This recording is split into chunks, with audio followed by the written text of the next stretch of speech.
9장 14절에서 29절 말씀을 가지고 주보에 나와 있죠. 주 십자가를 지심으로 우리가 오늘 또 사순절 네 번째 주일 예배를 통해서 모든 것을 가능케 하시는 주님의 능력이라는 제목을 가지고 말씀을 전해보고자 합니다. 우리 십자가의 고난, 우리가 뭐 어떤 분들이죠. 우리는 십자가에 고난이 없어 막 그러지만 우리 주님은 십자가를 너의 십자가를, 그러니까 나의 십자가를 내가 지고 가라고 말씀은 하십니다. 우리 마가복음을 읽어보면 하나님 예수님이 십자가를 우리 보러 지고 가라고 말씀하십니다. 예수님께서 이 땅에 오시는 목적이 분명히 계십니다. 믿는 이들이 어둠에 거하지 않게 하기 위해서 예수님은 빛으로 이 땅에 오셨습니다. 도대체 어둠이 무엇일까? 간단합니다. 그 어둠은 내가 이 땅에서 내가 주인 되어서 내 마음대로 사는 게 어둠입니다. 또 삶이 도덕적으로 깨끗하든 아니든 무관하게 자신을 지은 창조주를 무시하는 것, 하나님의 주권을 무시하고 내 마음대로 사는 게 어둠입니다. 근데 빛으로 오신 예수 그리스도께서는 오늘도 반드시 우리에게 십자가의 고난을 통해서 빛으로 우리 삶을 열어주시는 것입니다. 그리스도인인 우리의 길은 내 힘으로 어둠을 떠나서 가는 길이 아닙니다. 내 힘으로 그 어둠을 떨쳐버리려고 해도, 그 어둠을 나오려고 해도 그 어둠은 나를 끊임없이 묶고 있습니다. 근데 주님을 만나면 빛 대신 주 예수 그리스도의 그 온전한 연합으로 가는 길을 우리가 비단해서 나아갈 때 바로 그게 나의 이 땅에서 사는 길입니다. 그러니까 이 땅의 어둠은 사단이 잡고 있는 거죠. 근데 예수께서 오셨죠. 예수께서 오셨는데 우리가 예수님을 만나면 그 어둠에서 빛으로 나가는 길이 열리는 것입니다. 세상에는 해결될 수 없는 가장 근본적인 문제가 있는데 그거는 예수 그리스도를 알지 못하고 그냥 자기가 주인 되어서 마귀에게 종노릇하며 사는 게 있습니다. 오늘 9장 3절에 보니까 베드로와 요한과 야고보가 그리스도의 진정한 모습을 목격했다. 주님 곁에 계속 있었지만 우리가 끊임없이 예배 드리고 주님과 같이 동행하는 것 같지만 빛으로 오신 예수 그리스도를 만나지 못하면 우리의 삶 속에서 힘들고 어려운 과정을 겪을 때 내가 주인이 돼서 내가 입술로 범죄하고 내가 주인이 돼서 내 마음대로 생각하고 내 마음대로 행위를 한다는 것입니다. 오늘 베드로와 요한과 야고보가 그리스도의 진정한 모습을 목격했습니다. 2절에 그들 앞에서 변형돼서 예수님의 모습이 변화되었다. 2절에 보니까 엿새 후에 예수께서 베드로와 야고보와 요한을 데리시고 따로 높은 산에 올라가셨더니 그들 앞에서 변형돼서 우리 앞에서도 오늘 베드로와 요한과 야고보 앞에서 뿐만이 아니라 우리가 빛으로 오신 예수님을 바라봐야 됩니다. 변형되신 예수님을 바라봤을 때 우리에게도 빛이 임하는 것입니다. 바라볼 때 빛이 임하는 거예요. 바라볼 때 성령이 임하는 것이에요. 그냥 시간 때우는 예배가 아니라 그냥 안 믿으면 왠지 조금 불안하네. 또 주일 성수 안 지키면 조금 불안하네. 이게 아니라 빛으로 오신 예수 그리스도를 붙잡아야만, 변형되신 예수님을 우리가 빛으로 볼 수 있어야만 우리 삶 속에서도 영적인 변화와 육적인 변화가 우리 삶 속에 올 수 있다는 것입니다. 그리스도의 본래의 모습은 심히 영광스러운 모습입니다. 구옷이 강체가 나며 세상에서 빨래하는 자가 그렇게 희게할 수 없을 만큼 매우 희어졌더라.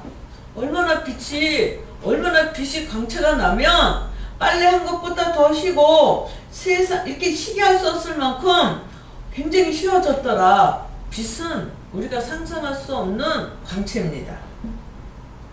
인간의 형체를 입으시고 비천한 가운데 거하신 것은 잠시 동안 이 땅에 머무르신 거죠. 우리를 위해서, 우리를 구원하기 위해서 이 땅에 잠시 머무른 것이지, 베드로가 하나님이신 그리스도의 영광을 목격했을 때 얼마나 감격했으면 여기 있는 것이 좋사오니 이렇게 말했겠어요. 우리가 그러죠. 우리가 어느 날 집회 장소든지 예배든지 어느 장소에 주님을 만나는 시간이 있습니다. 주님의 임재가 임했을 때 주님을 만나는 그 시간에 우리 막 마음에서 감격하죠. 아, 내가 이제 하나님 앞에 더 순종하고 살아야지, 더 복종하고 살아야지. 막 집회 같은 데 가서는 막 그 중고등부 애기들 보면 내가 주여 내가 선교사로 서원하겠습니다. 뭐 어떤 분들 또 상담을 하다 보면 어떤 분들 이제 대체로 상담하실 때 오기 전에 제가 준비 기도를 하든지 그 다음에 와서 서로 마주보고 앉으면 하나님께서 주시는 감동이 있습니다. 여러 모양으로 하나님 앞에 걸리는 걸림돌들이 있죠. 그런 분들에는 주의 종으로 서원하신 분이 있습니다. 근데 주의 종으로 서원하시거나 물질로 또 서원하시거나 어떤 걸 서원하셔도 주님이 다 받지는 않으세요. 근데 그 중에 누군가 또 그 중에 어떤 대목을 주님이 받으시는 게 있다는 것입니다. 그래서 막 은혜 받아서 더군다나 70년 80년대는 부흥회가 많이 있었죠. 교회마다 집회보다 부흥회가 많이 있었죠. 그럴 때 막 그때 막 그 손들어라 막 이런 또 부흥강사 목사님들이 막 강제로 막 손들어라 그럴 때 늘기는 좀 그렇고 내가 집사인데 내가 권사인데 내가 안수집사인데 막 이러면서 근데 막 은혜 받다 보면 막 내가 손을 드는 거야. 내가 주의 종으로 헌신하겠습니다. 내가 선교사로 헌신하겠습니다. 하나님 내가 교회를 위해서 특히 부흥회 때 너무 많은 이 그냥 진짜 성령의 인도함이 아니라 내 감정의 조절이 안 돼서 오늘 베드로도 감정의 조절이 안 되는 거야. 그냥 여기다 초막을 짓고 살고 싶다는 거야. 주를 위해서 하나는 모세를 위해서 하나는 엘리야를 위해서 짓고 싶다는 거야. 나 여기서 살겠다는 거야. 우리가 부흥회 때 보면 이렇게 특히나 우리가 부흥회 때 보면 건축 들어가기 전에 부흥강사분님 모셔다가 막 건축 헌금 막 작정들 들어가죠. 그 다음에 또 막 헌신하게 만들죠. 오늘 베드로도 우리랑 베드로랑 틀린 게 하나도 없습니다. 우리도 막 부흥회 때 손들으라 그러니까 막 감정에서 제가 주의 종이 되겠습니다. 제가 선교사가 되겠습니다. 주님 내가 건축하겠습니다. 막 이러면서 막 서원했는데 오늘 베드로도 이런 감정 조절이 안 되는 거예요. 막 우리가 은혜 받으니까 이 감정 조절이 안 돼. 이게 성령의 인도함을 받아야 되는데 오늘도 베드로도 마찬가지라는 거예요. 이 감정 조절이 안 되는데 우리가 그래도 빛으로 오신 예수님을 만났을 때 우리가 그 성령의 감동을 받고 영적으로나 육적으로나 행동해야 된다는 것입니다. 그리스도께서 자신의 영광을 드러내 주셨어요. 왜 십자가에 못 박기 전에 못 박아 돌아가시기 전에 오늘 이렇게 변화된 모습을 보여주셨을까? 하도 믿지를 못하니까 이 제자들도 믿지를 못하니까 우리도 성령의 체험 많이 하고 가지요. 하도 믿지를 못하니까 중간중간 연단을 통해서 고난을 통해서 믿음 훈련 가운데 성령님을 자꾸 만나게 합니다. 성령님의 체험을 자꾸 만나게 합니다. 왜? 나약한 존재다 보니까 자꾸 말씀을 들어도 우리가 어려움이 오면 삶에 어려움이 오면 주님이 안 계신 것 같아. 하나님이 안 계신 것 같아. 내가 지금까지 열심히 믿었던 게 하나도 보이지 않아. 그러니까 주님께서 보여주시는 거야. 오늘 베드로, 요한, 야고보에게도 보여주시는 거야. 내가 비록 십자가에 못 박히지만 나의 모습은 빛이다. 나의 모습은 빛이야. 빛으로 오신 예수님을 나타내는 것입니다. 우리 삶 속에도 빛으로 오신 예수님을 많이 만나야만 삶에도 놀라운 변화가 하나님을 향해서 순종할 수 있고 복종할 수 있는 것입니다. 베드로와 제자들은 어떨 때 오늘 예수님이 어떨 때 배움되게 빛으로 오셨냐면 지금 나머지 제자들은 밑에서 지금 딴짓하고 있어요. 자고 있어요. 피곤해서 그냥 그 세상 사람들과 어울려 있어요. 그랬을 때 예수님은 광채로 보여주셨어요. 우리 삶 속에 내가 배부르고 등 따시고 편할 때 주님이 더 많이 오시는 게 아니라 내가 삶 속에서 눈물 흘리고 가슴 아프고 무시당하고 조롱당하고 내가 힘들어서 견딜 수 없을 때 빛으로 주님은 오십니다. 그런 주님을 예수 안에서 만나시기를 예수의 이름으로 축복합니다. 오늘 본문 14절부터 믿음이 없는 시대에 대해서 예수님이 말씀하십니다. 산 아래의 모습은 지금 산 위의 모습은 빛으로 나오셨는데 지금 이 산 밑에 무엇을 뜻하죠? 하늘은 빛인데 하나님의 나라는 빛인데 산 아래 이 땅의 모습은 지금 어둠이 되는 것이에요. 오늘 본문 14절부터 믿음이 없는 시대에 대해 예수님이 지금 말씀하고 계시는 것입니다. 산 아래의 모습은 또 산 위의 모습과 대조적으로 세상 모두가 어둠의 세력인 사탄의 영향을 받고 있는 모습입니다. 지금 우리가 마가복음 9장을 통해서 1절에서부터 상반기를 보니까 빛으로 오신 예수님, 근데 14절부터로 보니까 이 땅의 어둠, 사단의 지배를 지금 말씀하고 있는 것입니다. 우리가 예수님이 우리가 공생의 사역도 순서도 보면 어둠 위에 반드시 빛이 존재한다는 게 성경의 말씀이 그대로 나열되어 있는 것입니다. 오늘 첫 번째 보니까 마귀와의 전투가 있습니다.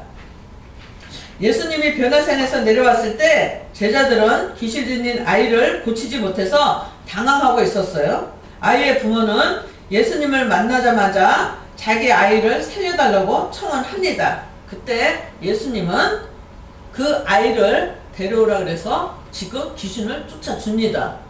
이 땅에 끊임없는 마귀, 사단은 존재하고 있어요. 여러분들 삶 속에 끊임없이 나는 예수를 붙잡고 나는 빛으로 오신 예수님을 붙잡고 가는데 이 땅에서는 끊임없는 고난이 있습니다. 그게 질병일 수도 있어요. 물질일 수도 있어요. 자식의 문제일 수도 있고 사람의 관계성일 수도 있다는 것이에요. 그랬을 때 그 뒤에 배후하는 어둠의 세력, 마귀와의 싸움을 하셔야 된다는 것이에요. 오늘 마귀와의 싸움을 주님이 지금 먼저 보여주시는 것입니다.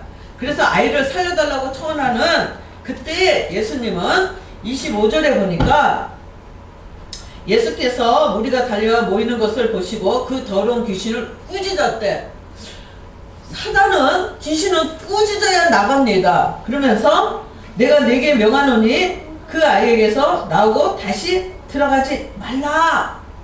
꾸짖었어요. 그러니까 우리는 어떻게 해야 되죠? 꾸짖어야 됩니다.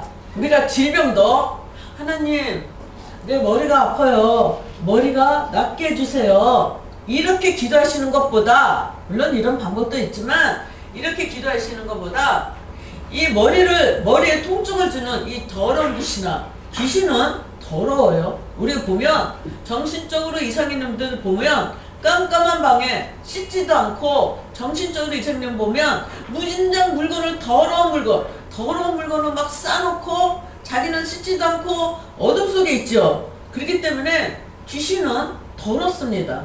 우리가 쫓을 때는 더러운 귀신아 그리고 그 뒤에 악한 귀신아를 덧붙여야 돼요. 귀신은 더럽고 악한데 우리가 귀신을 쫓을 때 이 더러운 귀신아 나가 이러면 악한 귀신은 그대로 있어요. 더럽고 악한 귀신아 나가 이렇게 꾸짖어야 된다는 거예요. 우리가 삶 속에 주님은 끊임없이 사복음서에서 우리에게 가르쳐주는데 우리는 이거를 우리 삶 속에서 생활을 잘 못합니다. 머리가 아플 때 배가 아플 때 물론 의학적인 방법도 있습니다. 그때 우리는 꾸짖어야 돼요. 이 머리에 통증을 가져오는 이 더러운 귀신아 예수 이름으로 명하느니 나 하면서 안에서 내 안에서 나가는 거예요. 우리 그냥 한 명에서 나가는 것보다 내 안에서 나가는 거예요. 오늘도 예수님은 그 아이에게서 이 귀신아 나와 이렇게 예수님이 말씀하신 게 아니라 이 더러운 귀신아 나와 더러운 귀신을 꾸짖었어요. 말 못하고 못 듣는 귀신아, 정확하게 찢어졌죠. 말 못하는 귀신, 못 듣게 하는 귀신 양쪽으로 집어냈어요. 여러분 물질이 어렵습니까? 근데 물질 속에서 배후하는 더러운 귀신이 있다는 거예요. 사단이 있다는 거예요. 마귀가 있다는 거예요. 이 더러운 귀신아, 내 사업을 방해하는 이 물질을, 사업을 안 되게 해서 나의 물질을 막고 있는 더러운 귀신아, 악한 귀신아, 나의 사업장에서 나와. 이렇게 성경은 너무 정확하게 가르쳐주고 있는데 우리가 그거를 적용을 못하고 있는 것입니다. 우리가 이럴 때 이 더럽고 악한 귀신은 반드시 누구의 이름으로? 예수의 이름으로 떠나가게 돼 있어요. 우리가 어떤 분이 영적 설교하시는 젊은 목사님이십니다. 어려서부터 성령이 임해가지고 많은 체험이 있었더라고요. 보니까 결혼하기 전에 형하고 같이 살았는데 부모님하고 형수가 시집 온 지 얼마 안 됐는데 감기를 3개월을 앓더래요. 빼짝빼짝 말라가면서 좋다는 병원은 다 가서 검사했는데 딴 진단은 없고 감기로만 나오고 밥도 못 먹고 그래서 막 좋다는 염소탕에다가 뭐에다 했는데 끊임없는 감기를 앓고 있는데 코에서는 콧물, 입에서는 침, 귀에서는 막 빗물이 나오면서 감기를 앓아도 그렇게 상상을 초월하게 앓을 수가 없다는 거야. 근데 이 목사님이 고등학교 때인데 어느 날 가만히 자다가 생각하니까 갑자기 말씀이 생각이 나더라는 것입니다. 그래서 이 양반이 이건 분명히 형수가 귀신 들린 거야. 그래서 형이랑 형수가 자고 있는 문을 탁 열고 들어서 형 나가 있어요. 그랬더니 한 말도 안 하고 나가더래. 그래서 형수한테 얘기를 했대요. 형수한테 아무래도 형수는 감기가 들려서 이렇게 오래 앓는 것이 아니라 귀신이 들린 것 같다. 혹시 내가 귀신을 쫓다가 형수가 아니라 형수 안에 들어있는 귀신을 쫓다가 내가 소리를 지를 수도 있고 욕을 할 수도 있는데 형수한테 한 게 아니고 형수 안에 있는 귀신에게 하는 것이다.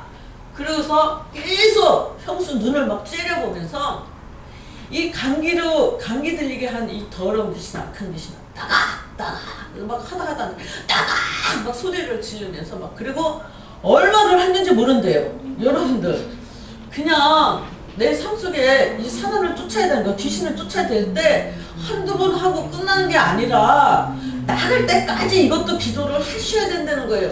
그래서 붙잡고 얼마를 했는지 모르는데 1시간을 했는지 2시간을 했는지 3시간을 했는지 계속 눈싸움이에요. 여러분들 능력이 없으면 기도로 무장되지 않으면 여러분 귀신한테 도리어 잡힙니다.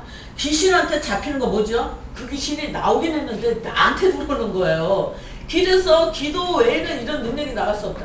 기도로 무장을 해야만 내가 능력이 있을 때 귀신을 쫓을 수 있다는 거예요. 초신자들, 기도 없는 초신자들, 준비기도 없고 초신자들 기도하면 도리어 그게 그쪽에서 나를 공격합니다. 해코지하는 거예요. 이런 영적인 원리가 있는데 그래서 이 목사님이 고등학교 때 그 형수를 끊임없이 나가 이 귀신아 나가 이 감기 들리게 하는 귀신아 나가 막 눈을 째려보면서 막 나가 그랬더니 형수가 뒤로 팍 하고 나가 자빠지더래요. 그더니 보니까 자고 있더래요. 그래서 그냥 이불을 덮어주고 자기는 방에 들어오고 형님은 들어가서 자고 아침에 일어났는데 그날부터 지금까지 그 양반이 40대 중반은 되신 것 같아요. 고등학교 때 그런 건데 지금까지 그 형수 아무 일이 없다는 거야. 이거 실제입니다. 여러분들 삶 속에서 싸우셔야 돼요. 누구랑? 사단이랑. 지금 예수님이 보여주시는 거야. 사단과의 싸움을. 예수님과 마귀의 전투에서 귀신은 아이에게서 쫓겨나고 아이는 완쾌됐습니다. 두 번째, 제자들이 실패한 원인이 있었어요. 근데 예수님이 반드시 예수님을 쫓았는데 제자들은 지금 쫓지 못한 상황이죠. 예? 제자들만 있었을 때 그들은 실패의 원인을 예수님에게 물었어요. 일찍이 예수님은 전도와 병고침과 귀신을 쫓아내기 위해서 제자들을 파송했습니다. 3장 14절 15절을 보니까 이 앞장에 3장 14절 15절을 보니까 이에 열두를 세우셨으며 제자 열두를 세우셨으며 이는 자기와 함께 있게 하시고 또 보내서 전도하며 자기와 함께 있게 하며 전도를 혼자 할 수 없으니까 우리가 이번에 4월 1일 날 우리가 권사님 세우죠. 김호순 집사님 권사님 세우죠. 제가 간소하게 할 겁니다. 그냥 예배로 하고 막 장식하고 꽃하고 선물하고 지금 대부분의 교회가 권사 집권 장로 집권하면 또 성도들 나눠줄 수 있는 선물 준비해라. 교회에다가 감사헌금 해라. 그날은 한복을 해 입든 양복을 해 입든 해입고 와라. 거의 교회가 거의 그럽니다. 근데 제가 그 평신도 때 그게 너무 그런 얘기가 어디 성경에 써 있습니까?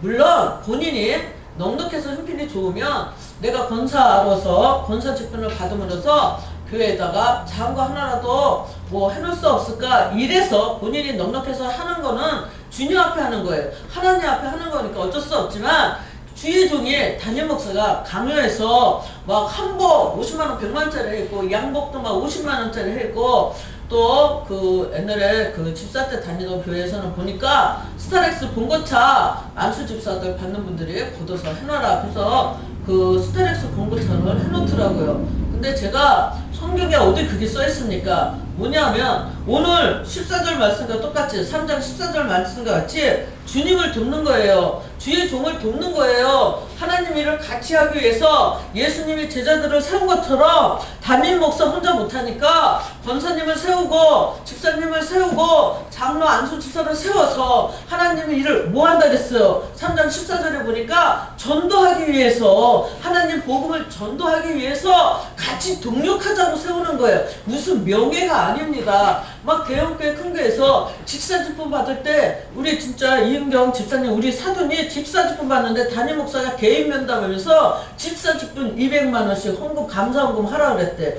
그래서 200만원 못하고 100만원 하셨대. 이게 말이 됩니까? 말이 안 되는 얘기들을 지금 이 주의종들이 하고 있는 것 같아요. 보면 우리는 그냥 점심 맛있게 먹고 서로 축하하고 또 개인적으로 그래도 나는 없지만 뭐 작은 누주 하나라도 권사님한테 선물하고 싶어. 그래서 뭐 작은 것 하나 선물할 수는 있어요. 근데 없으면 그냥 말로 얘기하시면 됩니다. 오늘 집사님 권사 직분 되신 거를 축하드립니다.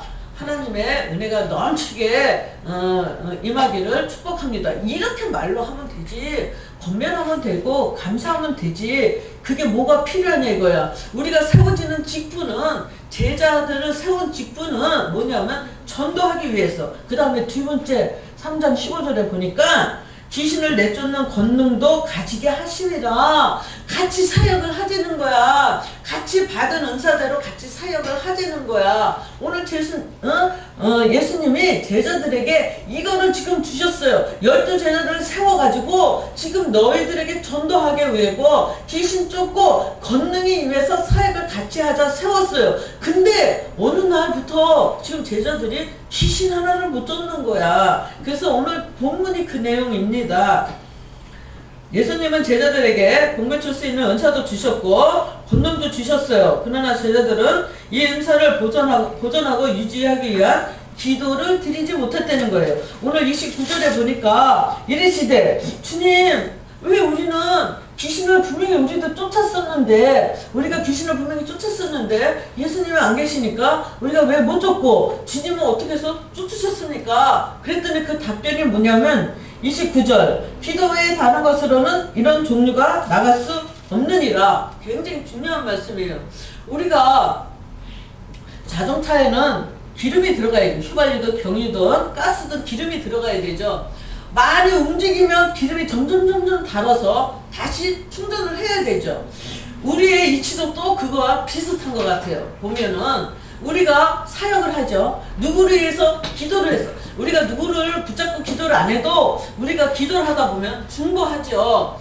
중보기도 하지요. 하나님 우리가 송년동 총독님 진짜 항상 너무 힘들게 지금 임하고 있습니다. 이길 수 있는 힘을 주세요. 영적인 힘, 기도할 수 있는 힘, 또 육적인 면역력을 주세요. 이렇게 기도하죠. 근데 기도했는데 뭐가 날라갔어? 우리의 능력이 기도했더니 그냥 우리가 허공 쏟아지는 얘기를 한 겁니까? 하나님 앞에 상달되는 기도를 한 거예요. 그러면 어떻게 되죠? 우리의 능력이 조금 나간 거죠.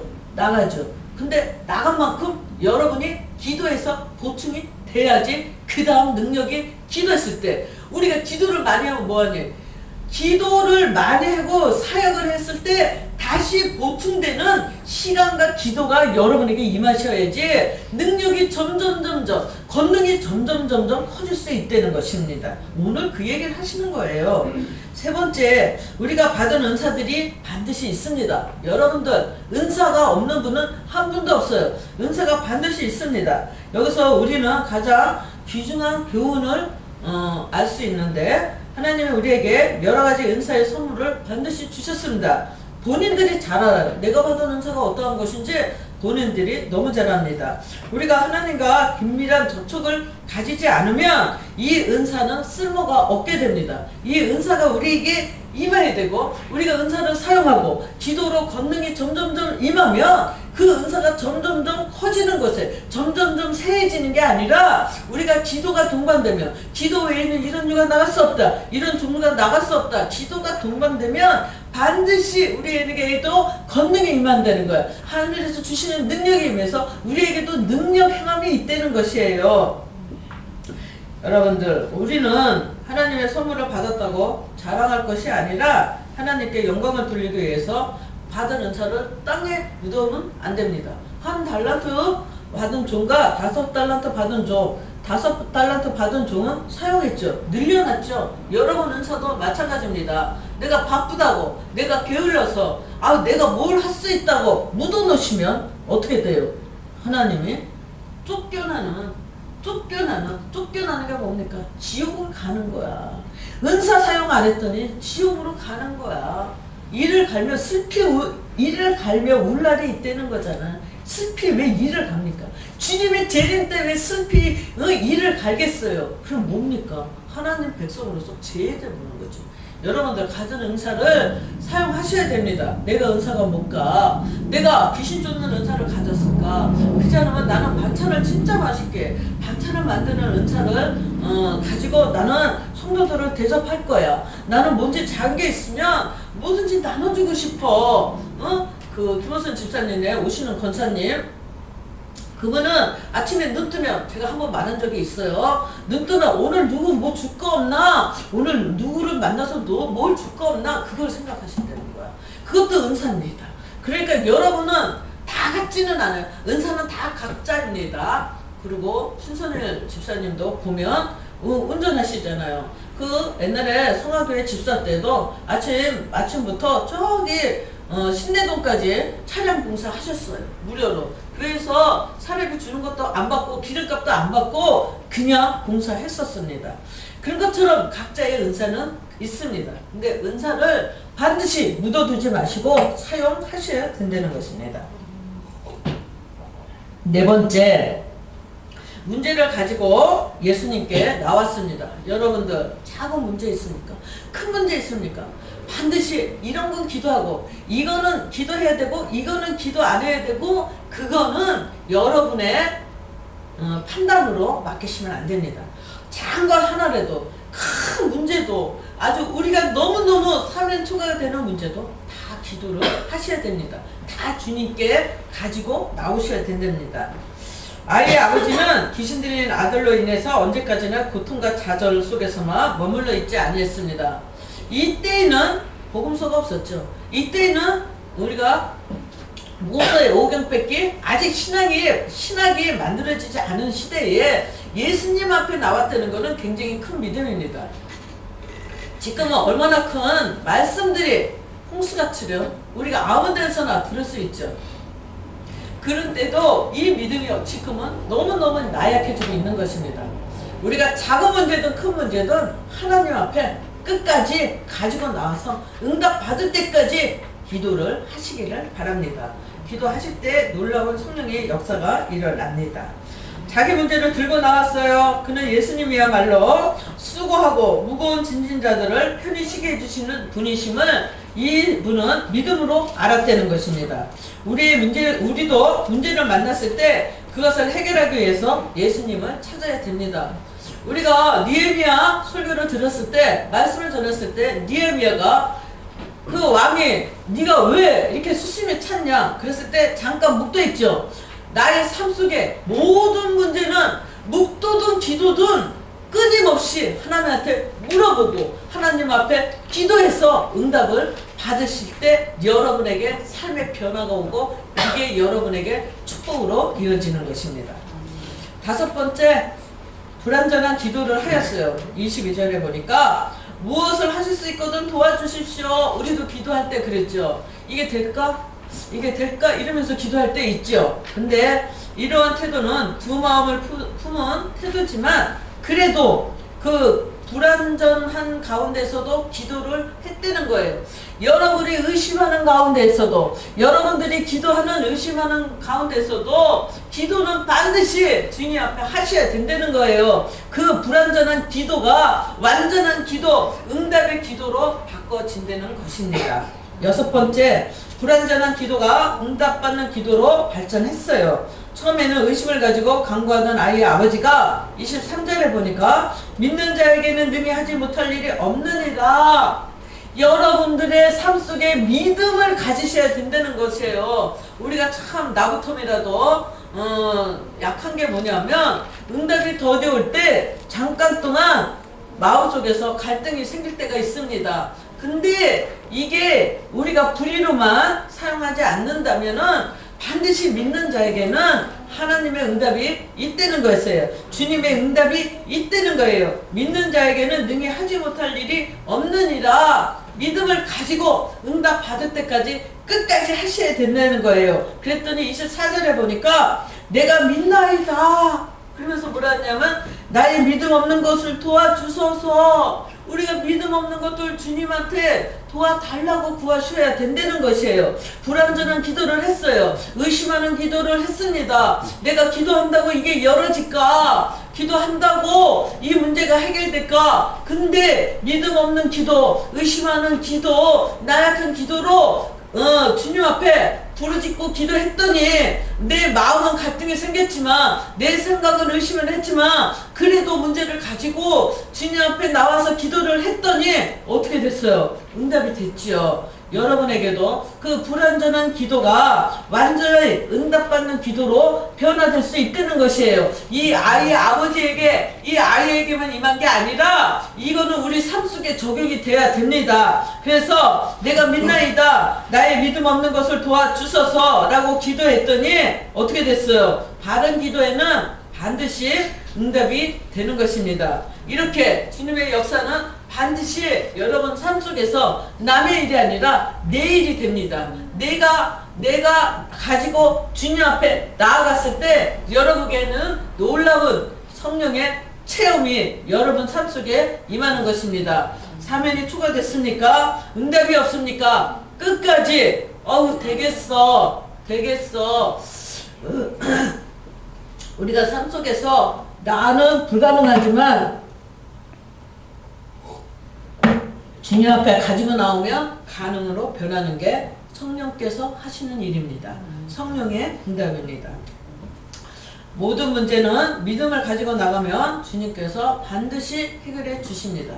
해결되는 역사가 또 믿음 안에서 열리기를 예수의 이름으로 축복합니다. 자신감을 가지세요. 강하세요. 담대하세요. 반드시 응답이 됩니다. 많은 제 얘기가 아니고 말씀이고 많은 간증을 들어봐도 기도했더니 나 쫄딱 망했어. 기도했더니 나 이랬어. 이런 것은 하나도 없습니다. 근데 이런 사실도 있어요. 어느 목사님이 치유사역 하시는 목사님이 기도해줬더니 그분이 가서 일주일 만에 돌아가셨다. 그건 하나님의 주권이기 때문에 그거는 그 목사님의 주권이 아니라 하나님의 주권이기 때문에 그분의 부르심이 그 시간일 수도 있다는 것입니다. 그거는 간혹가다 하나 있는 것이지 여러분 삶 속에서 문제는 반드시 열립니다. 열리는 가운데서 여러분 삶 속에서 놀라운 변화가 일어납니다. 어떻게? 산상에서는 빛으로, 이 땅에서는 어둠에 사단이 귀신이 끊임없이 여러분 삶을 공격하지만 예수의 이름으로 마귀를 대적했을 때, 귀신을 대적했을 때 반드시 여러분은 승리하십니다. 이러한 승리의 삶이 임하시기를 예수의 이름으로 축복합니다. 기도하겠습니다. 우리가